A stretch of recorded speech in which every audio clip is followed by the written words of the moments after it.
News hunt Nidadavolu ప్రేక్షకులకు నమస్కారం. రాష్ట్ర వ్యాప్తంగా 13,326 గ్రామ పంచాయతీల్లో గ్రామ సభలను ఘనంగా నిర్వహించారు. స్వర్ణ గ్రామ పంచాయతీ పేరుతో ప్రత్యేక కార్యక్రమాలకు ప్రభుత్వం శ్రీకారం చుట్టింది. ఆయా గ్రామాల సర్పంచ్ సెక్రటరీల అధ్యక్షతన గ్రామ సభలను నిర్వహించింది. ఈ గ్రామ సభల్లో మరుగుదొడ్లు, విద్యుత్, కుళాయి, వంట గ్యాస్ కనెక్షన్, మురుగునీరు, ఘన వ్యర్థాల నిర్వహణ, వీధి దీపాలు, సిమెంట్ రహదారులు, గ్రామాలలో రోడ్ల నిర్మాణం, మండల కేంద్రాలలో లింకు రోడ్లు, ఇంకుడు గుంటలు, పంట గుంటల నిర్మాణం, ఉద్యానవన, పట్టు పరిశ్రమ అభివృద్ధికి సదుపాయాలు, పశువుల పెంపకం, షెడ్ల నిర్మాణానికి ఏ రకంగా సహకరించాలి అనే అంశాలపై చర్చించారు. తూర్పుగోదావరి జిల్లా నిడదవోలు మండలం కాటకోటేశ్వరం గ్రామంలో రాష్ట్ర ప్రభుత్వం ప్రతిష్టాత్మకంగా చేపట్టిన స్వర్ణ గ్రామ పంచాయతీ కార్యక్రమంలో భాగంగా నిర్వహించిన గ్రామ సభకు రాష్ట్ర పర్యాటక, సాంస్కృతిక, సినిమాటోగ్రఫీ మంత్రి కందుల దుర్గేష్, జిల్లా collector Prasanthi, Nidadavolu TDP incharge Burugupalli శేషారావులు ముఖ్య అతిథులుగా విచ్చేసి పాల్గొన్నారు. ఈ కార్యక్రమంలో కందుల దుర్గేష్ మాట్లాడుతూ, గాంధీజీ కలలుగన్న గ్రామ స్వరాజ్యం తీసుకొచ్చే దిశగా ప్రతి ఒక్కరూ అడుగులు వేయాలని అన్నారు. దీనిలో భాగంగానే గ్రామంలో రోజురోజుకి పెరిగిపోతున్న చెత్తను ప్రభుత్వ అధికారులు పట్టించుకోవడం లేదని గ్రామస్తులు మంత్రి దృష్టికి తీసుకువెళ్లడంతో మంత్రి కందుల దుర్గేష్ అధికారులకు స్వీట్ వార్నింగ్ ఇచ్చారు. సాలిడ్ వేస్ట్ మేనేజ్మెంట్ యూనిట్లు శాంక్షన్ అయ్యాయని చెబుతూ దాటవేసే ప్రయత్నం చేయొద్దని, శాంక్షన్ అయితే వాటిని పూర్తిగా అభివృద్ధి చేయండి, లేకుంటే తప్పుకోండి అంటూ స్వీట్ వార్నింగ్ ఇచ్చారు. లేనివి ఉన్నట్టు చూపిస్తూ మమ్మల్ని భ్రమలో పెట్టకండి అంటూ మండిపడ్డారు. వీలైనంత త్వరగా గ్రామాలలో వేస్ట్ మేనేజ్మెంట్ యూనిట్లను ఏర్పాటు చేసి గ్రామాన్ని పరిశుభ్రంగా ఉంచేందుకు కృషి చేయాలని సూచించారు. మంత్రి కందుల దుర్గేష్ ఇచ్చిన స్వీట్ వార్నింగ్కు అక్కడున్న గ్రామ ప్రజలు హర్షం వ్యక్తం చేశారు. పనిచేసే నాయకుడు వచ్చాడంటూ ప్రజలు ప్రశంసల వర్షం కురిపించారు.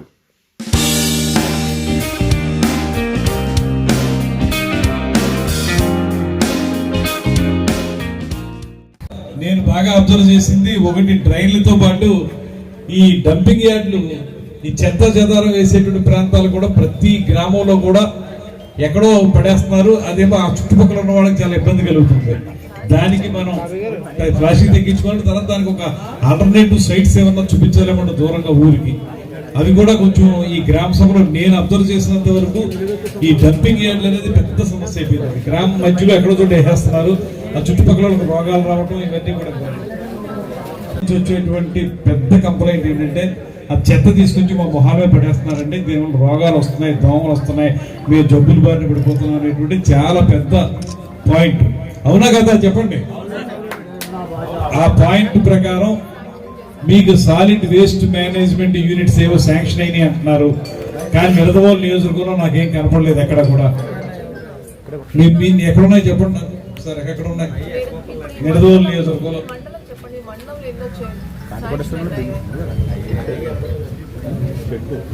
ఎన్ని ఆపరేషన్లు అవుతున్నాయి కూడా చెప్పండి నాకు. ఎన్ని ఉన్నాయి, ఎన్ని ఆపరేషన్లుగా ఉన్నాయి? ఎక్కడా లేవండి. నేను చూశాను ప్రత్యక్షంగా.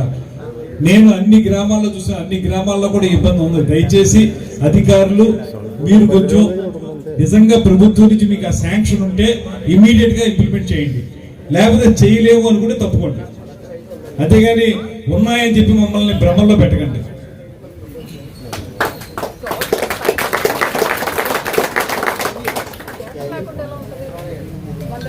లేదండి ఎక్కడ కలెక్టర్ గారు, నేను very honestly speaking that nowhere in this particular constituency we have dumping yards separately and solid waste management లేవండి. అవి నేను చూశాను ఎన్నికల టైంలో, కానీ తర్వాత కానీ తిరిగాను. లేదండి ఎక్కడ లేవు. I'm very sorry. అంటే వీళ్ళు ఇంప్లిమెంట్ చేయట్లేదేమో.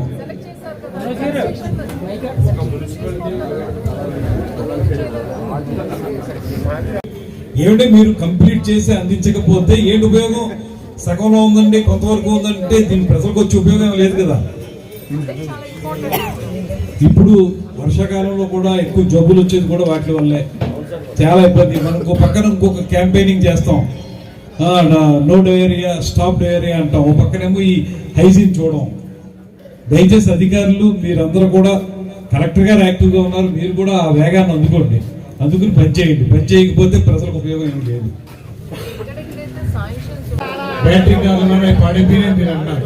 అలా పాడైపోయినప్పుడు గ్రామ పంచాయతీ నుంచి ట్రాక్టర్ వాళ్ళని ఏమైనా ఇచ్చారా?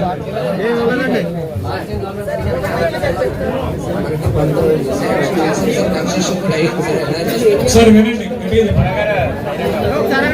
ఒకసారి సైలెంట్ గా ఉండండి. సాలిడ్ వేస్ట్ మేనేజ్ సంబంధించి మన మండలంలో 19 శాంక్షన్ చేశామండి.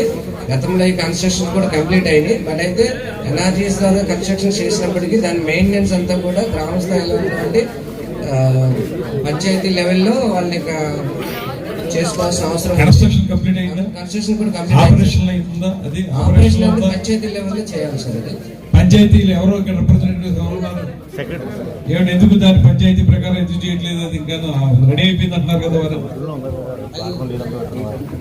ఏమండి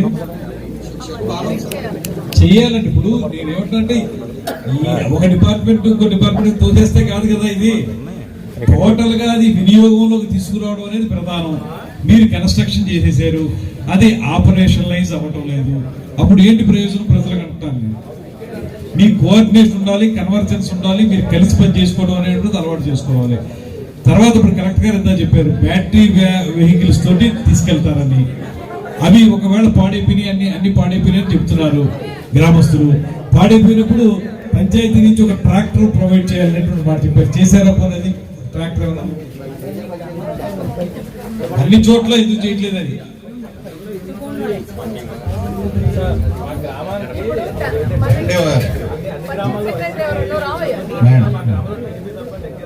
మేడం ప్లీజ్ ఒక్క నిమిషం. నాకు అర్థమైంది. ఇక్కడ ఎన్ఆర్జిఎస్ ఏదైతే మనం సెగ్రిగేషన్ ఇవన్నీ చేయడానికి షెడ్స్ ఉన్నాయో షెడ్స్ ఉన్నాయి. లాస్ట్ గవర్నమెంట్స్ లో మన ఫండ్స్ అన్ని పట్టుకుపోయినందువల్ల ఆ ఫండ్స్ లేక ఇక్కడ మనుషులను పెట్టలేక మీరు పని చేయలేదు. కానీ ఇప్పుడు మీరు చేయవలసింది ఏంటంటే, ఇప్పుడు ఇమీడియట్ గా మీరు సెక్రటరీస్తో మీటింగ్ పెట్టుకోండి. ఈఓపిఆర్ఆర్డి ఉన్నారా? ఈఓపిఆర్ఆర్డి రిలీవ్ ఓకే ఉంటే మీరు ఎండిఓ ఉన్నారు, ఆర్డబ్ల్యూఎస్ ఉన్నారా? ఆర్డబ్ల్యూఎస్ డిఈ గారు ఉన్నారు, పిఆర్డిఈ గారు ఉన్నారా? పిఆర్డిఈ గారు మీరు చూసుకుని ఎవరు ఎన్ఎంఆర్స్ చూస్తున్నారు, ఇంకోటి చూస్తున్నారు చూసుకుని ఇమీడియట్ గా ఆ శానిటేషన్ సంబంధించి కలెక్షన్ అవ్వాలి. కలెక్షన్ అయిన తర్వాత సెగ్రిగేషన్ అవ్వాలి. సెగ్రిగేషన్ ఏదైనా మరి ఏ రకంగా చేయాలి మనం, మీరు కూడా ఎన్ఆర్జిఎస్ కూడా బేస్ ఏమైనా నోట్ చేయాలంటే ఎన్ఆర్జిఎస్ లో నోట్ చేయొచ్చు, పంచాయతీకి భారం లేకుండా. అదేనమ్మా, అదే దాని కిందనండి అవన్నీ ఫంక్షనింగ్ లో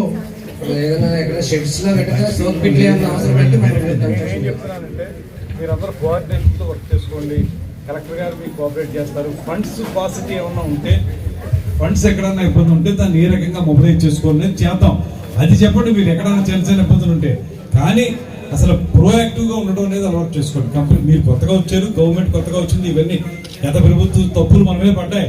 కానీ ప్రజలకు ఏం తెలుస్తుంది, మళ్ళీ వీళ్ళు వచ్చేసారు కదా ఎందుకు చేయట్లేదు అనేటువంటి మాట వస్తుంది. దానికోసం ఖచ్చితంగా మనం ప్రజలకు ఉపయోగపడేలా చేయాలి.